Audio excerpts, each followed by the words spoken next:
Amada ovelha de Jesus Cristo, a paz do Senhor. Com a graça de Jesus, alcançamos os 900 dias ininterruptos, tocando o chofar no monte. Neste sexto vídeo, estudaremos sobre os fatos que irão acontecer durante a grande tribulação.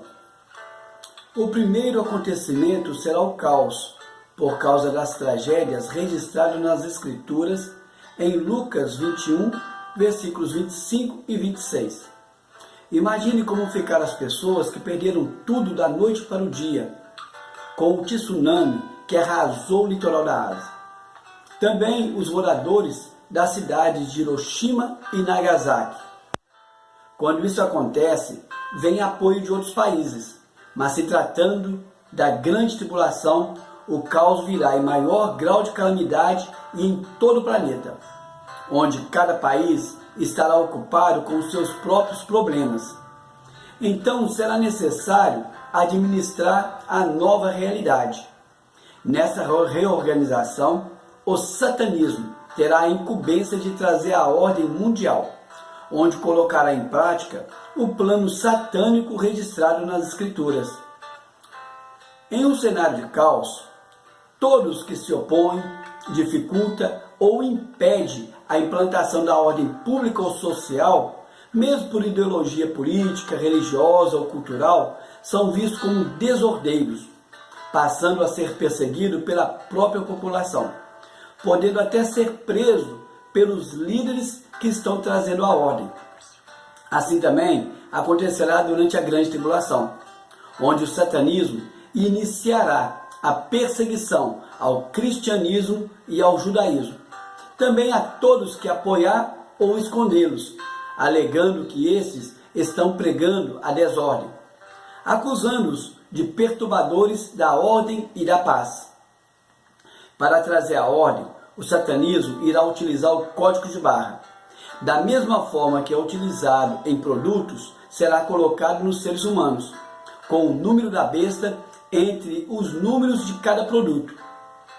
Em Apocalipse 13, versículo 18, diz que o número é 666.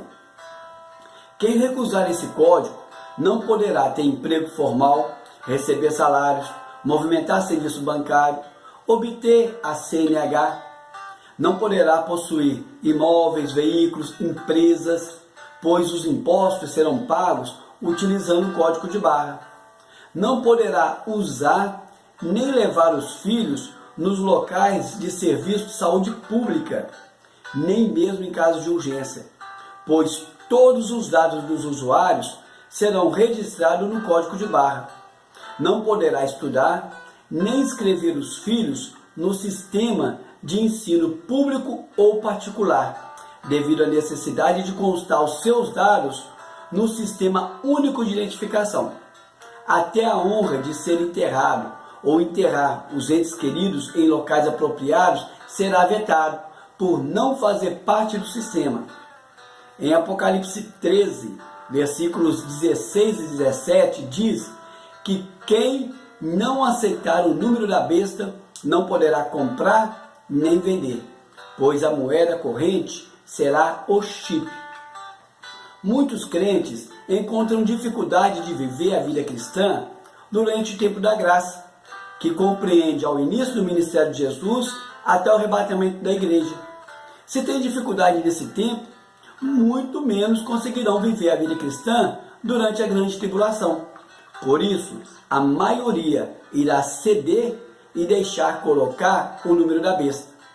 Em Apocalipse 14, versículos 9 a 12, deixa claro que todos que seguirem a besta ou aceitar a sua marca na testa ou na mão terão o mesmo fim dela. Mas em Apocalipse 20, versículo 4, diz que dentre os que irão reinar com Cristo os 1000 anos, também terá os que durante a grande tribulação não aceitarão o número da besta. Eles não experimentarão a segunda morte. E no versículo 5 diz que os restantes dos mortos da grande tribulação não participarão da primeira ressurreição. No versículo 10 diz que depois de completar os 1000 anos, Satanás, sendo solto por breve tempo, será julgado e lançado no lago de fogo. E os seus seguidores também serão lançados. E essa é a segunda morte. No versículo 15 registra que somente será lançado quem não estiver com o nome no livro da vida. Não fala do número da besta. Após analisar esses versículos, cheguei à conclusão de que terá alguns cristãos, os que verdadeiramente são salvos, que por motivos específicos aceitarão a marca da besta e terão a única punição não reinar os 1000 anos com Cristo aqui na terra. Aqui seria aplicado o mesmo princípio que coloquei no terceiro vídeo. Lá perderia o arrebatamento, aqui perderia a experiência do milênio, mas não perderia a salvação.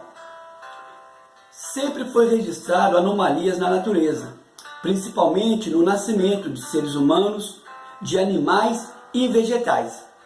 Durante a grande tribulação, esses ocorridos serão agravados e em maior número, onde cientistas alegarão ser consequência do tipo de alimentação ou das mudanças climáticas, e até devido à contaminação do ar, em consequência dos fenômenos registrados em Apocalipse 6, versículos 12 a 17. Eles alegarão que, além de afetar as pessoas e a natureza no momento do ocorrido, ainda continuaria a afetar os que iriam nascer por longos anos. Em Apocalipse 9, versículos 5 e 6, registra que durante 5 meses, quer dizer um período dentro da grande tribulação, será impedida a morte. Ninguém no mundo inteiro morrerá, mas sofrerá grande dor. Nos versículos 3, 14 e 15, fala sobre a soltura de gafanhotos e de 4 demônios, os quais nunca foram vistos antes. Muitas pessoas acreditam que durante a grande tribulação não se achará a Bíblia no planeta todo. Isso é um equívoco, pois a Bíblia é um livro como qualquer outro. Ela por si só não traz mudanças.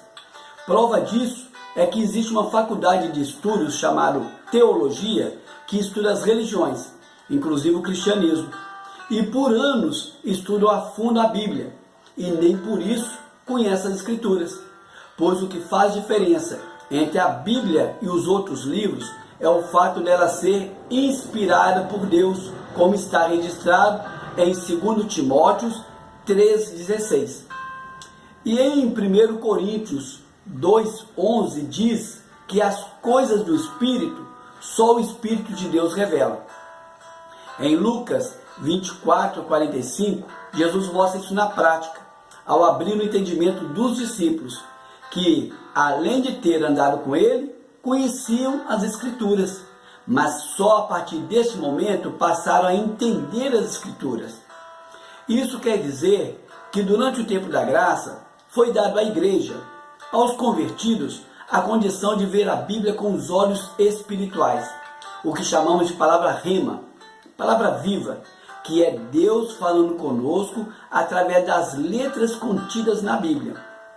Então, não será a Bíblia que irá sumir, e sim o dom de interpretá-la.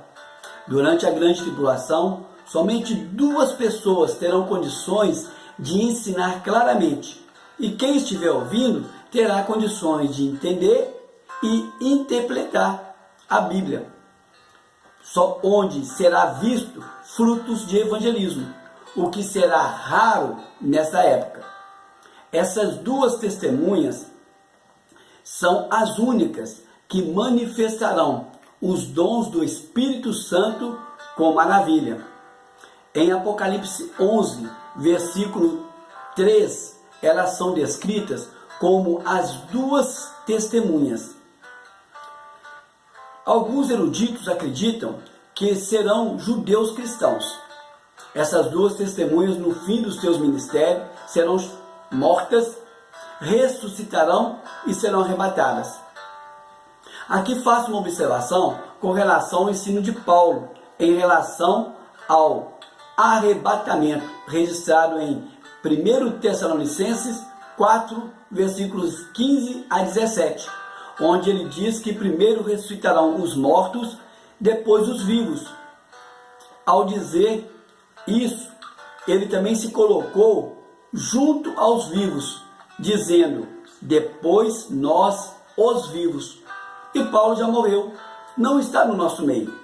O que podemos perceber é que ele estava falando das visões que teve, mas que se esclareceriam no tempo do seu cumprimento.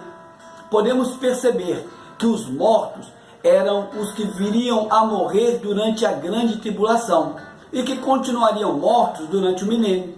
E os vivos eram todos aqueles que Jesus disse que não morreram, ao citar que Abraão, Isaque e Jacó ainda vivem, como está registrado em Lucas 20, versículos 37 e 38. Os vivos são todos os do Velho Testamento a quem Jesus pregou no inferno, como está registrado em 1 Pedro 3, versículos 18 e 19, os quais foram vistos em Jerusalém depois da morte de Jesus, registrado em Mateus 27, versículos 51 a 53. Além dos primeiros cristãos registrados no Novo Testamento, como o caso de Paulo. Também está incluído os que viriam a crer em Jesus, como ele falou na oração intercessora, registrado em João 17, versículo 20. Não podemos deixar de incluir os que morreriam durante a grande tribulação e que teriam especial honra por ter resistido às hostes demoníacas, como está registrado em Apocalipse 7, versículos 13 a 17, inclusive as duas testemunhas que foram arrebatadas durante a grande tribulação. O entendimento do ensino de Paulo sobre o arrebatamento seria: todos os vivos que reinarão com Cristo os 1000 anos nessa terra como ela está, unirão aos cristãos que estarão mortos durante o milênio, para juntos estarem no grande julgamento, onde todos comparecerão perante o trono de Deus. Só então o lago do fogo ardente será aberto, onde o inferno e tudo o que é dele será fechado ali para sempre.